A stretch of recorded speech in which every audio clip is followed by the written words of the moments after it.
Welcome to lesson number 4, titled Water Movement Through Saturated-Unsaturated Soil Systems and the Engineering Solutions of Commonly Encountered Problems. My name is Del Fredlund and I am Professor Emeritus at the University of Saskatchewan. There are two soil properties that control the flow of water through an unsaturated soil. The first property is the coefficient of permeability, or the hydraulic conductivity, which controls the rate at which water moves through both saturated and unsaturated soils.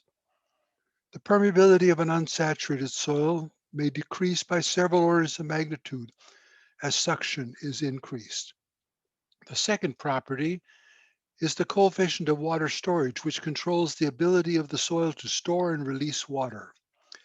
In 1976, Mullum performed a set of fundamental tests on small glass beads that help us visualize the relationship of the coefficient of permeability to matrix suction and the degree of saturation.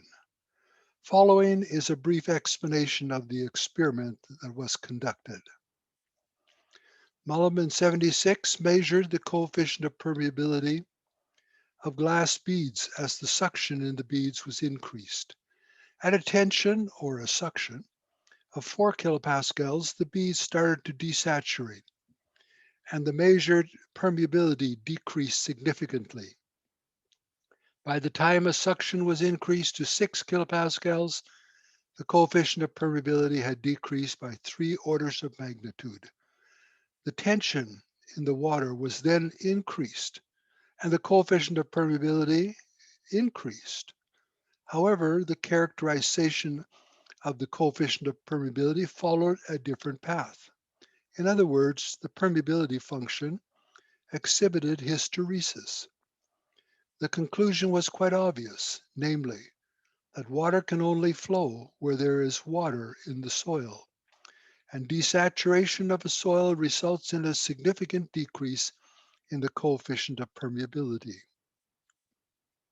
While performing the experiment on glass beads, Mullum also measured the water content, or the degree of saturation of the glass beads. He plotted the degree of saturation of the glass beads versus the applied matrix suction and observed that there was essentially a mirror image between the degree of saturation function and the coefficient of permeability function. Since it was easier to measure the degree of saturation, or water content function, than to measure the permeability function, it was concluded that it might be possible to estimate the permeability function from the degree of saturation, SWCC. This rationale gave rise to a proliferation of estimation procedures to obtain the permeability function. Each proposed methodology was based on the soil water characteristic curve. Let us refresh our memory with regard to the most fundamental physical relationship that must be adhered to when considering the flow of water through soils. And it can be explained as follows. The water flow in response to hydraulic head, given the variable h, it responds to differences in the head. The hydraulic head consists of an elevation head and a pore water pressure head. Water will always flow from a higher hydraulic head to a lower hydraulic head. This is true for a saturated soil, and it is also completely true for an unsaturated soil. It is important that hydraulic head not be confused with water pressure head. Water might flow from either a low pressure head to a higher pressure head or vice versa. However, water will never flow from a lower hydraulic head to a higher hydraulic head. So I have a question for you to answer. If you look at this example problem on the cross-section shown, here's the question. Will water flow from A to B or from B to A? I should really hesitate here and give you some time to think about it. However, I'll move on and give you the correct answer. If you said that the water will flow from the tensiometer location to the piezometer location, then you were correct. In other words, water is flowing downward from A to B. And it does not matter what the degree of saturation of the soil is. The flow direction will be the same. In 1856, Darcy published his results on the study of flow of water through sand beds and came up with the Darcy law that states that the velocity of water flow through a saturated soil was proportional to the hydraulic head gradient. Years later, a question arose as to whether Darcy's law also applied for unsaturated soils. The answer to this question was laid to rest by a series of experiments published by Childs and Collis George in 1950.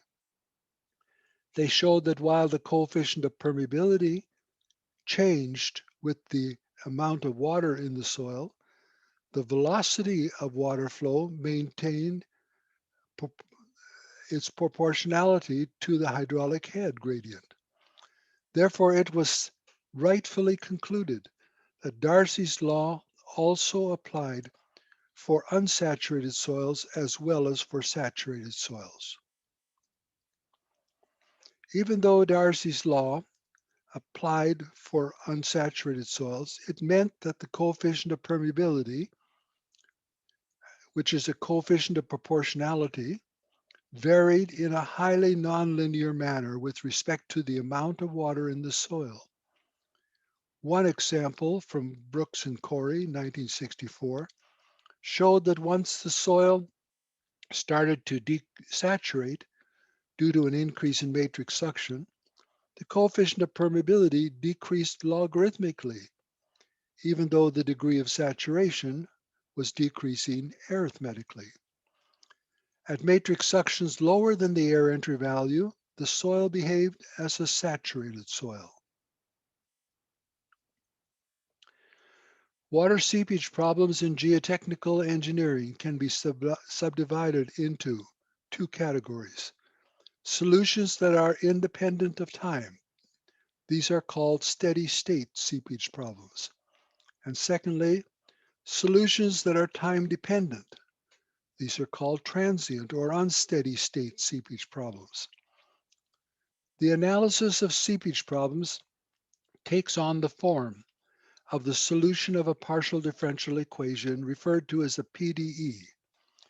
The PDE for saturated soils is linear in character because the coefficient of permeability is a constant.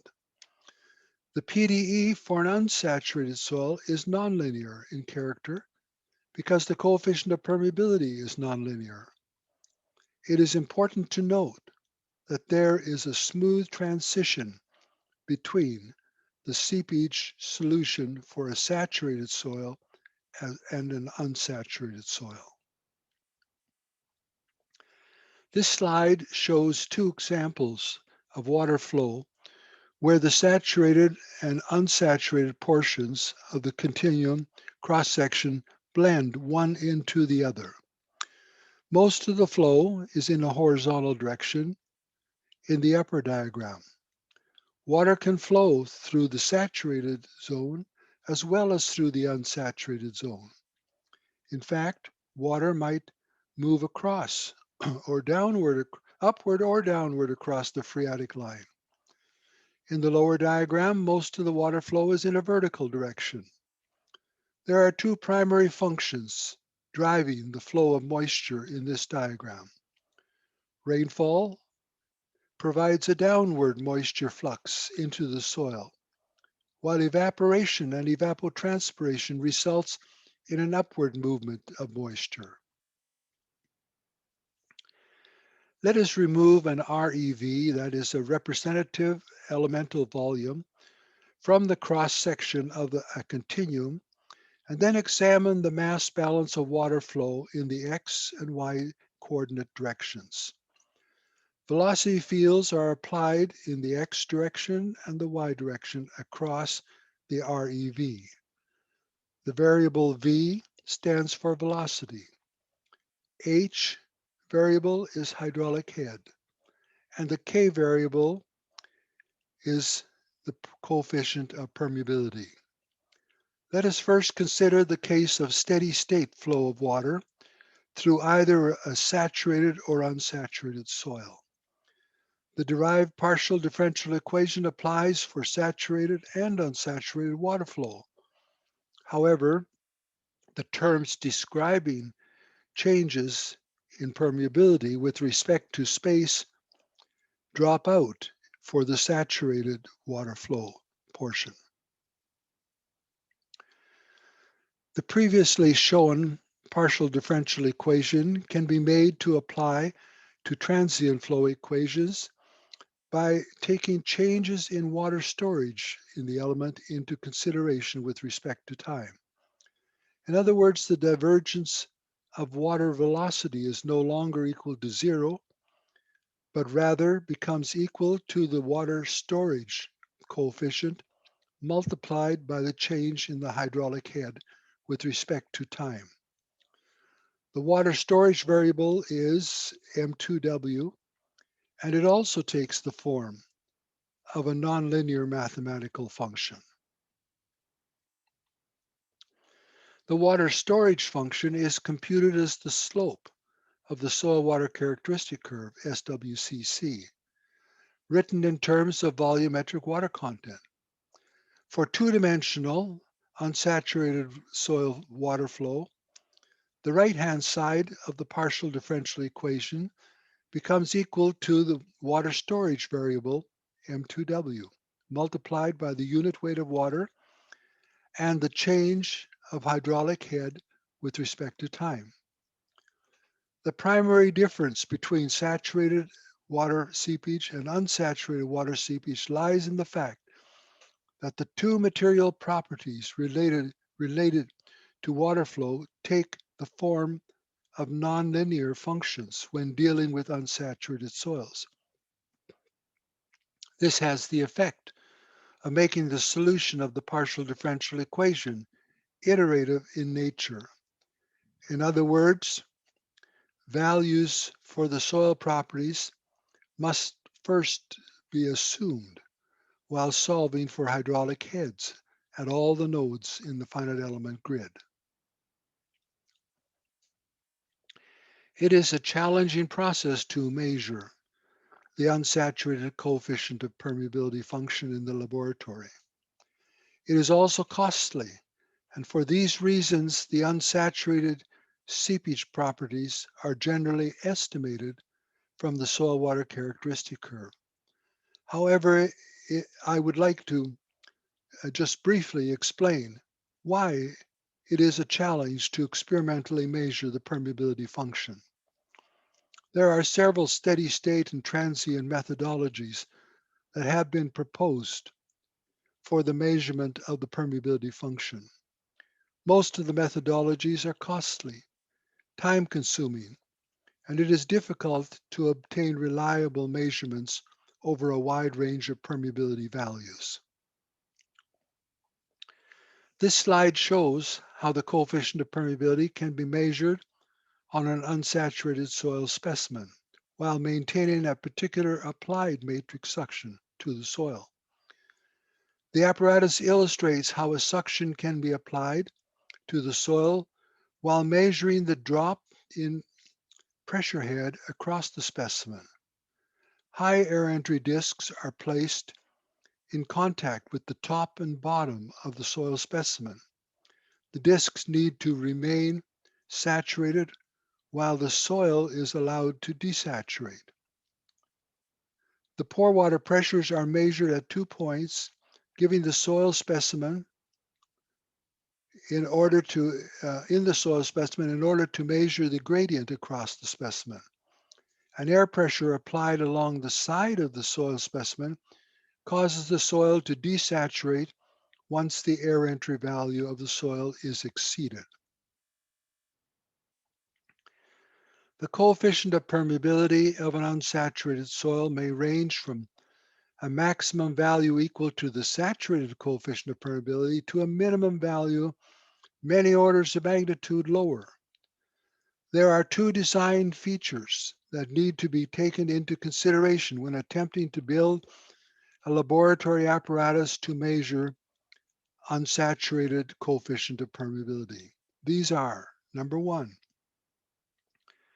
the ceramic high air entry disk should have a coefficient of permeability greater than the soil in order that the water flow will not be impeded.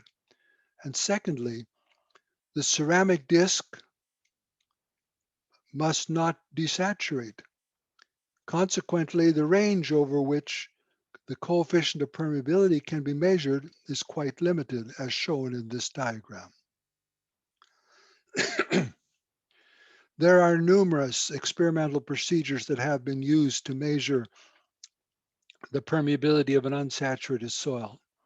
However, in general, there is no low-cost, easy way to measure unsaturated soil permeability.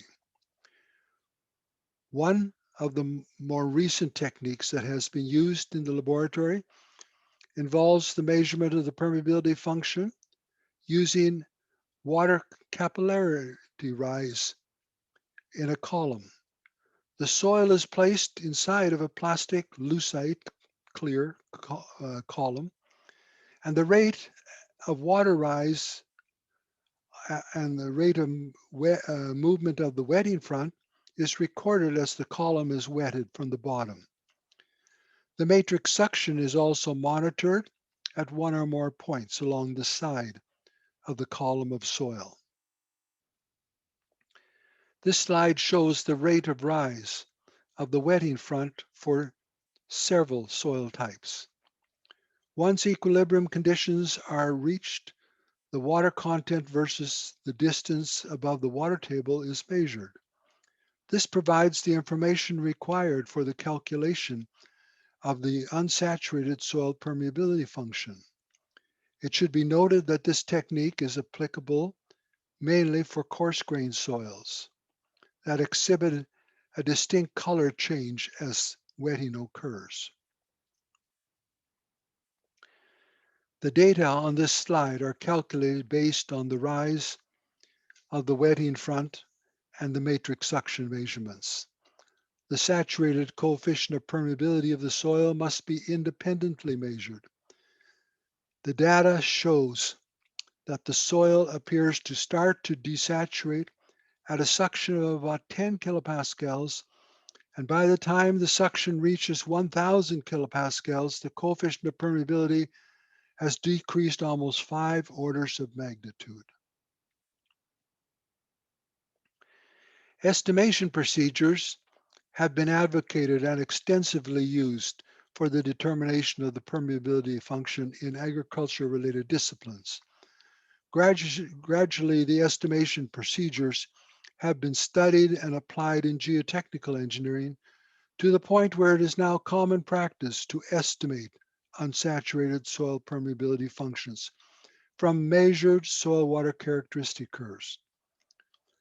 The coefficient of permeability is found to always decrease once the air entry value of the soil is exceeded. Various estimation procedures have been proposed, and in each case, an integration procedure is applied along the soil water characteristic curve. The water storage function can also be estimated from the soil water characteristic curve, and in this case, it is the differentiation of the soil water characteristic curve that provides the information required to estimate the water storage function. Proposed estimation procedures for obtaining the permeability function can be placed into the following categories, namely, number one, empirical models, number two, statistical models, number three, correlation models, and four, regression models. Empirical models hinge their estimation on the air entry value of the soil and the rate of desaturation indicated by the soil water characteristic curve. Statistical models start with the concept of an assemblage of porous channels, and then it derives a physical permeability model.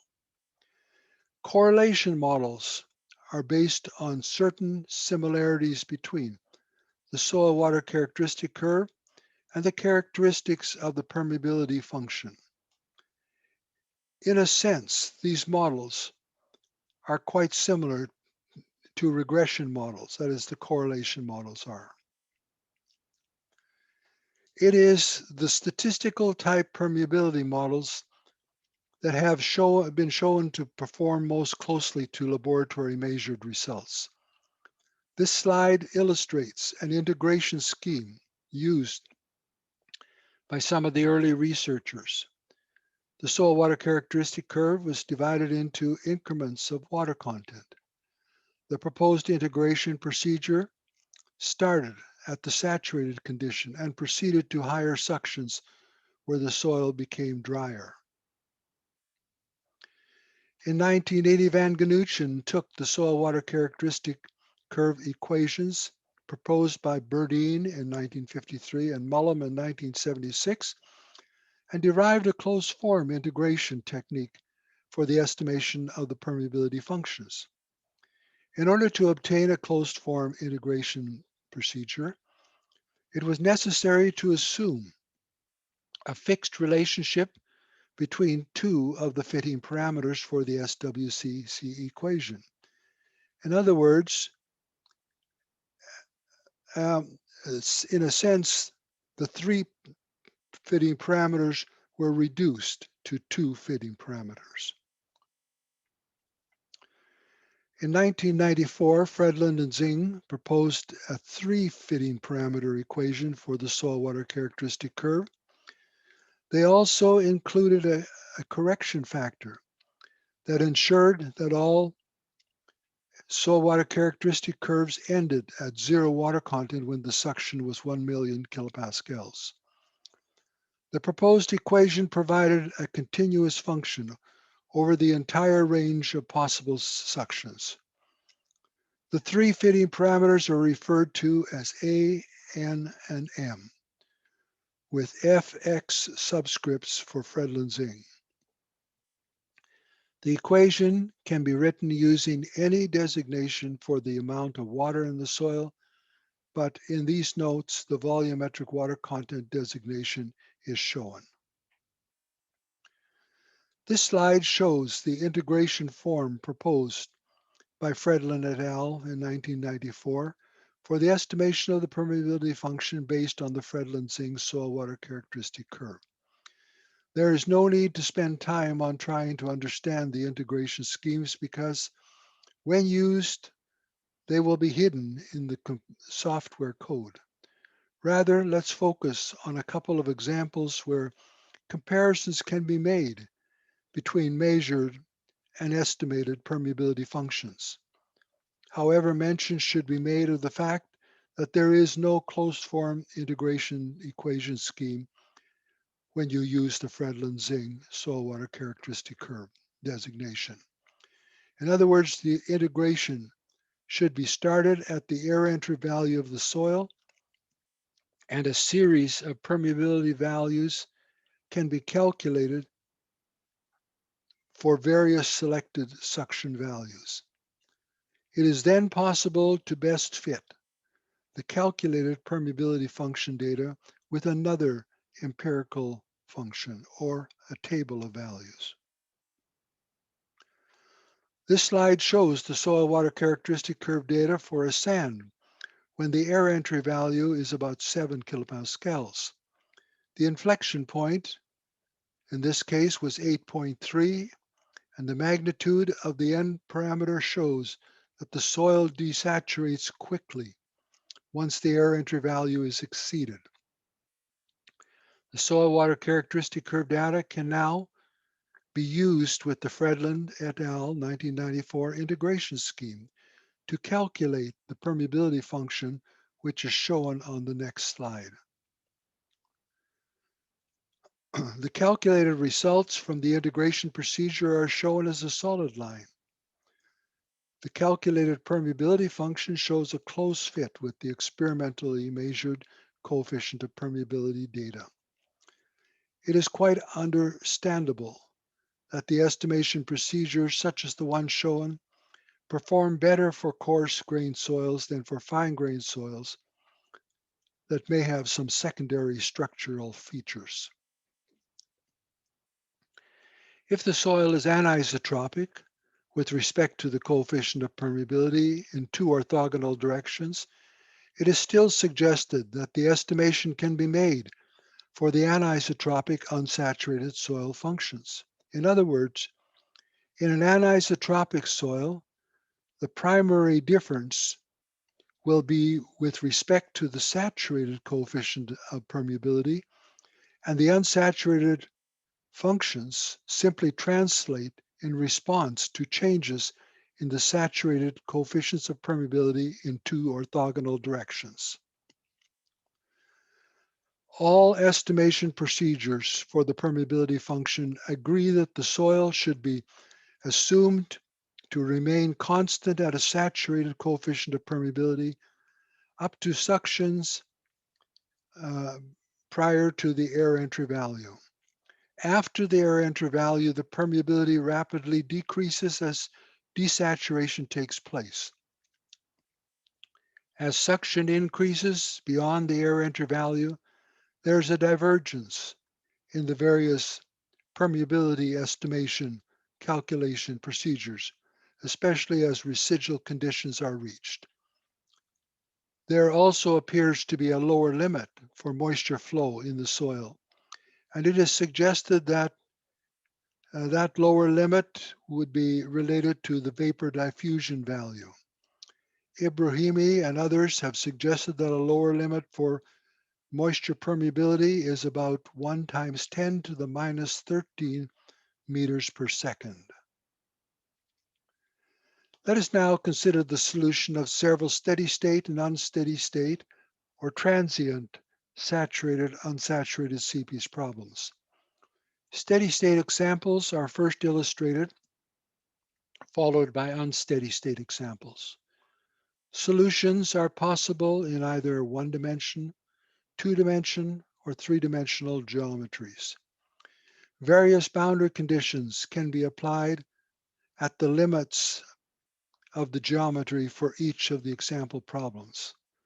Possible boundary conditions are a hydraulic head boundary condition or a moisture flow or moisture flux boundary condition.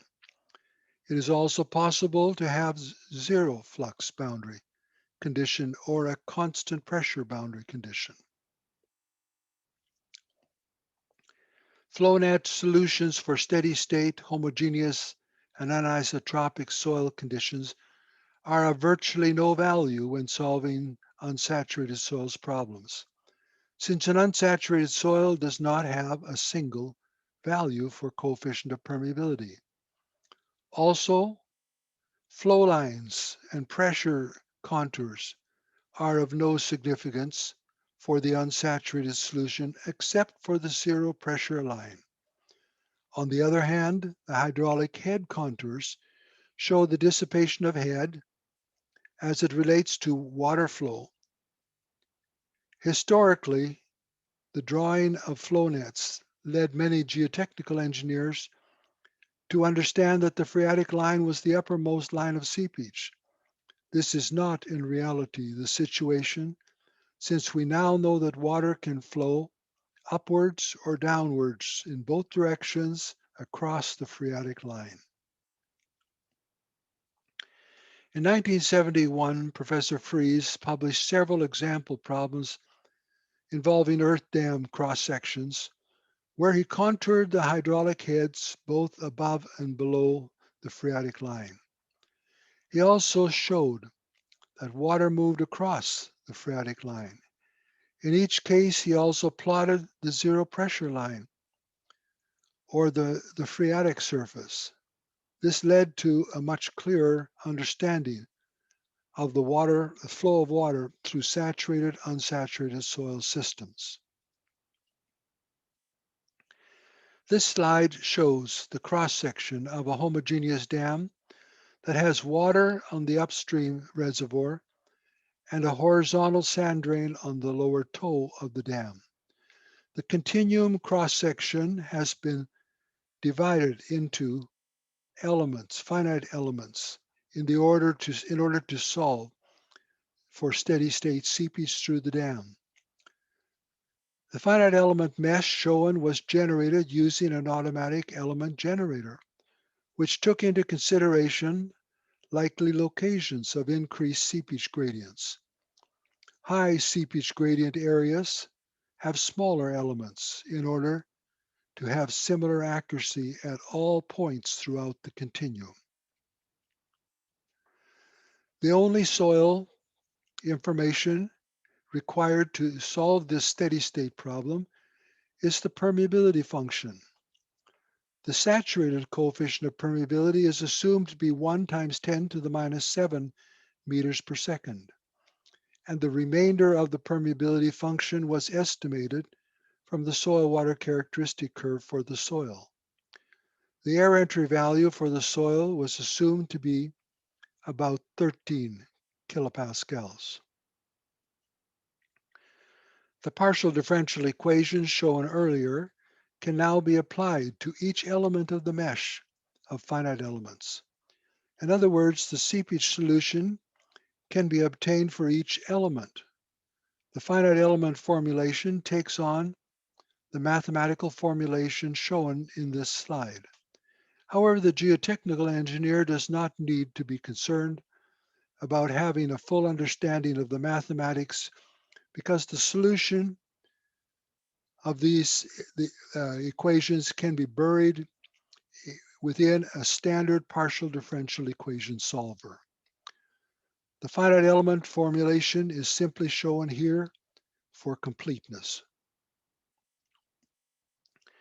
The solution of the example problem can now be presented as an overlay to the finite element mesh. The ground surface was assumed to have zero flux boundary. The same is true for the soil at the base of the dam, zero flux. It is noteworthy that the hydraulic head contours pass through both the saturated and unsaturated portions of the dam cross-section. Also shown is the zero pressure line or the phreatic line. The finite element mesh would not need to be shown as it was merely a means to obtain a solution. It is part of the solution, in other words. Let us now consider a couple of variations of our example problem. Let us suppose that rain fell on the surface of the dam for an extended period of time. The vertical flow vectors are shown on the uppermost boundary of the dam. Also shown are the direction and magnitude of the flow vectors. Upon close examination, it can be seen that the phreatic line has moved upwards from where it was in the previous example where there was no rainfall. Stated in another way, it is possible to see how the pore water pressures would increase if a dam were subjected to long periods of rainfall. For the next example, let us suppose that the soil is anisotropic as a result of the compaction process. Let us analyze the problem for the situation where the saturated horizontal coefficient of permeability was 6 times larger than the vertical coefficient of permeability. The contoured results show that the phreatic line and the hydraulic contours are drawn towards the downstream surface of the dam. And there are many other scenarios that could also be analyzed. It is also difficult to analyze problems that have considerable complexity. I should say it is not any more difficult to analyze problems with extreme complexity. The numerical modeling of the saturated, unsaturated seepage has become a powerful tool in the hands of the geotechnical engineer. Protocols for the assessment of material properties have also become well accepted. Let us now consider the case of steady-state seepage through a dam with a clay core that does not go all the way to the top of the dam. The contoured plot of the results shows that the hydraulic head is largely dissipated through the clay core of the dam. However, it is also interesting to note that the water flows upward over top of the clay core. It can be said that seepage water flows uphill over top of the core. This is truly the path of least resistance. It is interesting that while the hydraulic head may be dissipated through the clay core, a considerable amount of water will flow through the unsaturated soil region. Let us also consider one further case where the line of seepage exists on the downstream face of the dam. In other words, a seepage face is formed on the downstream face of the dam. Soil found on the boundary above the exit point will have zero moisture flux applied. Soil found on the boundary below the exit point will have zero pressure boundary condition. In other words, the hydraulic head will be equal to the elevation head. Since the exit point is not known, an iterative solution must be used to first locate the exit point where the boundary conditions change. Let us now consider an example problem that involves unsteady state boundary conditions. Unsteady state seepage analysis requires that an additional soil property be input to the analysis. Namely, the water storage function needs to be input. This slide shows the typical shape of a water storage function. It is clear that it is another highly nonlinear soil property function that needs to be taken into consideration when solving the problem. The water storage function is obtained by differentiating the soil water characteristic curve for the soil. In this case of unsteady state seepage, the dam was assumed to have been completely constructed and the reservoir was instantly filled with water. Water would then commence seeping into the soil along the upstream face of the dam. A time scale, probably in the order of hours of increments, is set in motion as the seepage problem is repeatedly solved again and again for each elapsed time increment. The contours shown are for the condition after an elapsed time of 25 days. I have enlarged the upstream portion where most of the seepage action is occurring. The solution is still for an elapsed time of 25 days. The phreatic line enters the dam at the reservoir level. The zero pressure line can be seen to double back on itself, and the dissipation of the hydraulic head occurs over a short region near the upstream face. The same cross-section is again plotted for an elapsed time of 25 days. However, this time the velocity vectors are shown and the finite element mesh is removed. This plot shows how extensive the water flow is across the phreatic line and goes through the unsaturated soil zone.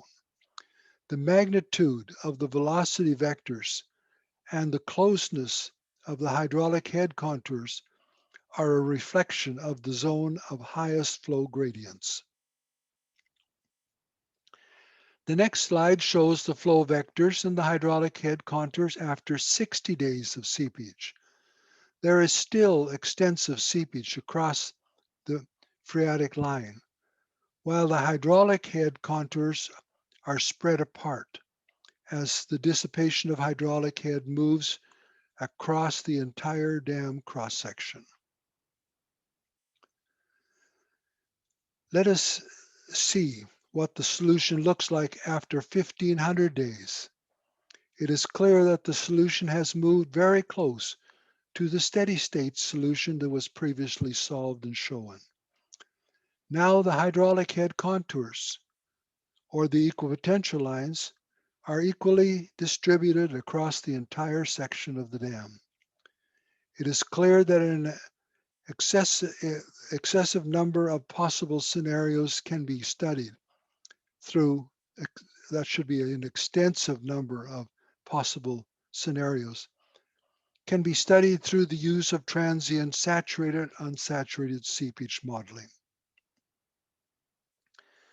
There are a couple of issues related to unsaturated soils and negative pore water pressures that I would like to address while talking about seepage, and they have to do with the permanence of soil suction.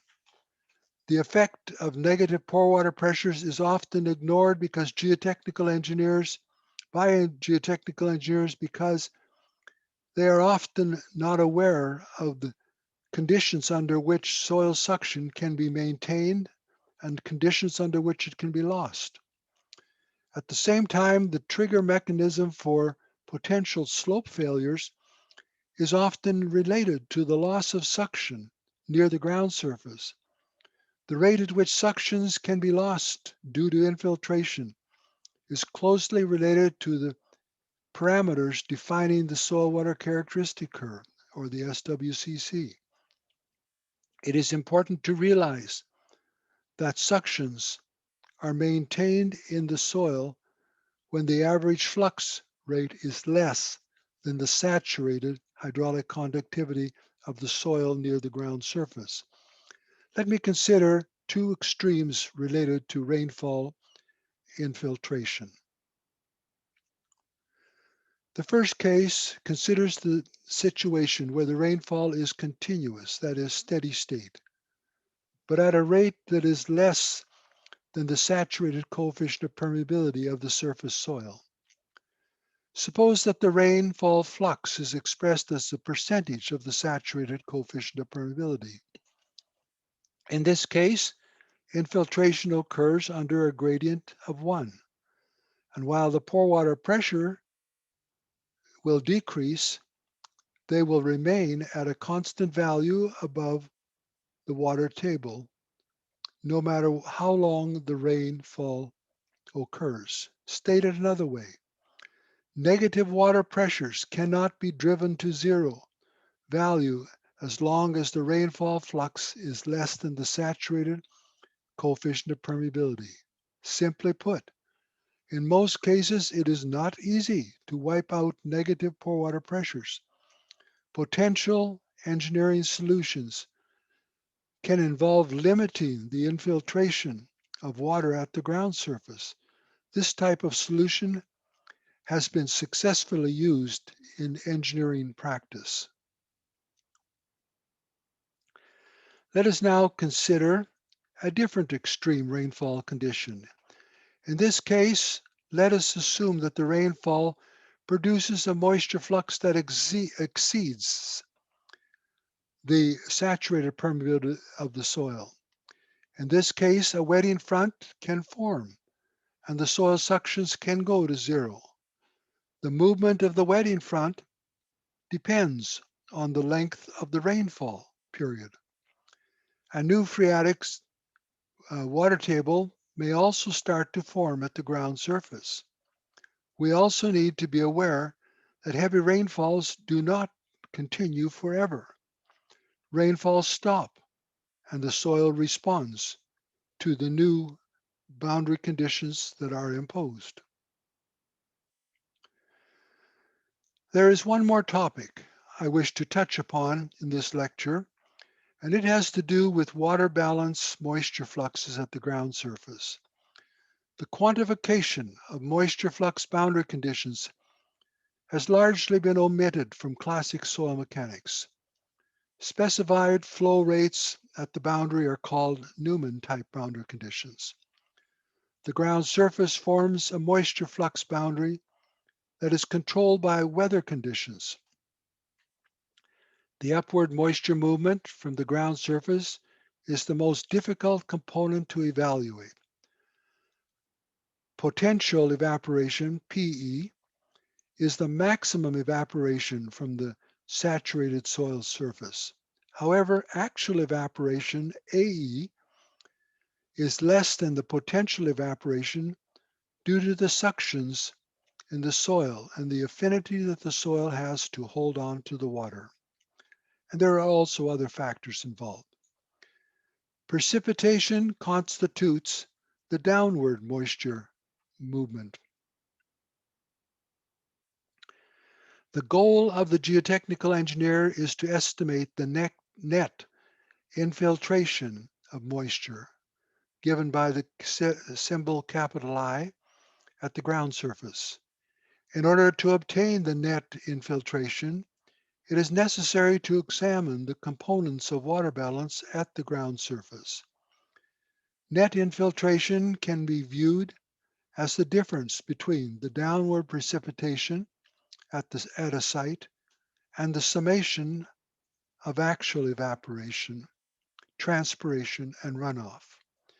This is not an easy task because each component must be analyzed independently.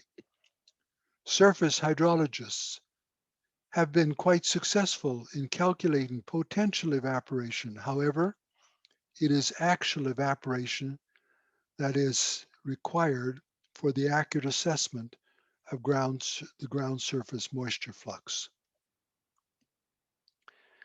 Precipitation in the form of rainfall and snowfall is routinely collected at weather stations.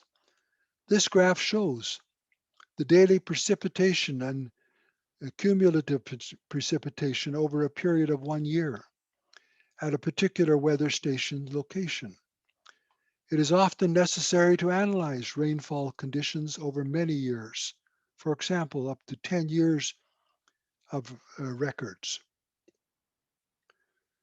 Even though the need is to calculate actual evaporation at a site, it is the potential evaporation that should be first calculated. There are several models that have been proposed to calculate potential evaporation. However, the Penman 1948 model appears to be the methodology most commonly used in geotechnical engineering. The Penman model requires weather station data such as air temperature, relative humidity and wind speed, and net radiation as input information. There have also been improvements to the predictive evaporation models for actual evaporation. One example is the refinement proposed by Wilson in 1994.